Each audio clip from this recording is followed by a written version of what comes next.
you have been watching my channel consistently, then you know that it is no secret that I am a big fan of Mr. MacDaddy himself, Jaden McDaniels. But I have yet to give a full, in-depth analysis of why I think Jaden McDaniels is such a valuable asset. And in this video, I'm going to go in-depth on why I think he is one of, if not the best steal of the 2020 NBA Draft. And real quick, before we get into it, I just want to give a big shout out to all the people who have been dropping by with their likes, subscribes, and comments. All of the love and support that you guys have shown for me. It means a lot. So just know that I appreciate every single one of you dropping by the video. Jaden McDaniels was the 28th overall pick in this last year's draft, and he has already worked his way well into our rotation. Since the head coaching change, McDaniels has averaged a very healthy 25 minutes a game, and across those 18 games since the coaching change, he started 8 of them. All 8 of those starts coming within our last 9 games. Now, I understand that being a late season starter for the team with the worst record in the league is far from a monumental achievement, but I really do think that there is some significance in his newfound role as a starter. Since the preseason, I have been critical of the build of our roster, specifically at power forward. I expressed doubt that Juancho would be able to get the job done, and the alternatives were not exactly ideal either. Early season spitballing involved Naz Reid in a double big lineup, Josh Okogie in a bizarre small ball lineup, Jared Vanderbilt as a more traditional defensive four, and Jarrett Culver as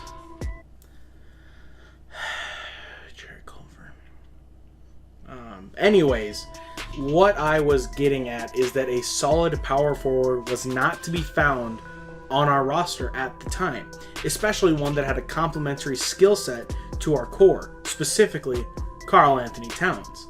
In my opinion, the perfect partner for Karl-Anthony Towns at the 4 spot needs to possess these 2 qualities: good overall defensive ability, specifically with help defense, and shooting.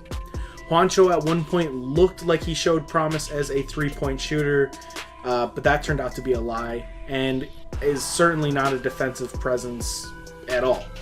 Okogie, while undersized, is a high caliber defender.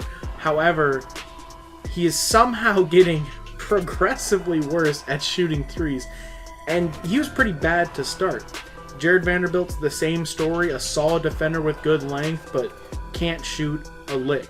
Now, MacDaddy, however, 6'9" with good length and wingspan, solid defensive fundamentals, and good defensive IQ, 38% from 3. Jaden McDaniels looks to be the near perfect complementary player to Karl-Anthony Towns.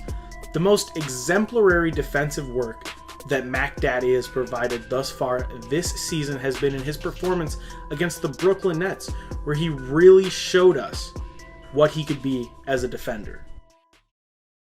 Here, Mr. MacDaddy is left as the primary defender for Kyrie Irving on the perimeter, which is not a great spot for any power forward in the league. So I will cut him some slack for getting a little lost on the screen. As the screen is being set, he prepares to go over the top so the Towns can drop back to the basket. Now, as McDaniels steps out, Kyrie blows by him, but McDaniels keeps with the play. Cat actually provides some good interior help defense, and MacDaddy comes down over the top and absolutely slaps the shot down. Now, this next part, absolutely my favorite part, the Harden defense.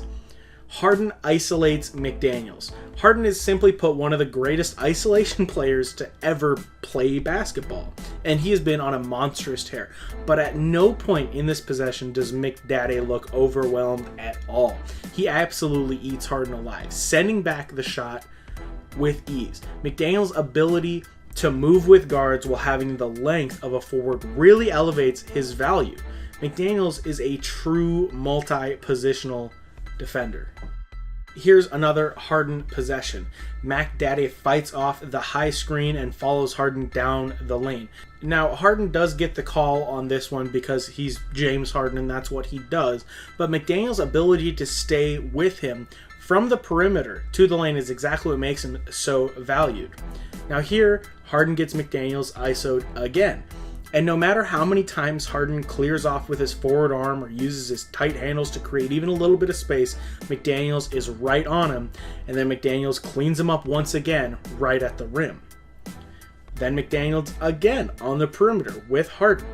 He gets a step behind, but using his length, he pokes out the ball on the drive and gets the ball back for the Wolves from one of the most potent offensive players in basketball. Now, Jaden McDaniels' defensive ability is reason enough for Wolves fans to get excited about what he can become. But we've seen this story before with Josh Okogie, an incredible multi-positional defender.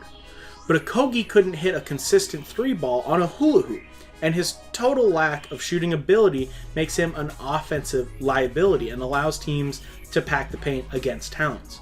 The same goes for Jared Vanderbilt. Now, I love both Okogie and Vando, but McDaniels provides something that they simply haven't shown the ability to provide. MacDaddy has shown consistent and respectable shooting touch, shooting 38% from three throughout his rookie season. Averaging 3 attempts per game, it's certainly not volume shooting, but it doesn't need to be. The output of McDaniels that is needed from him is that when teams are doubling Towns or packing the lane against Ant, he needs to be able to punish them as a reliable kickout option, and he does that. Now, by no means is McDaniels some offensive messiah, but his offensive shooting consistency is a much needed addition for the Timberwolves. So let's try to look into the future. Karl Anthony Towns, D'Angelo Russell, and Anthony Edwards serve as the core foundation of this team. And what that means for players like Malik Beasley, who have a positional conflict with those players, is to be seen. But for McDaniels, there is no positional conflict with any of the core members of this team. I mean, there's practically no positional conflict with anybody on the team at all, as he has clearly risen to be the clear-cut power forward of choice on the Timberwolves. Now, with team options, McDaniels is under contract with the Timberwolves all the way until the 2023-24 season, all on the cheap. So barring him being added to some sort of trade as a sweetener, it is hard to imagine McDaniels not being a part of the Timberwolves for the long term. So put in your order for your custom MacDaddy jerseys now, because this dude is going to be a contributor for the Timberwolves for years to come, and I couldn't be more hyped about it. Stay lit. Thanks for watching.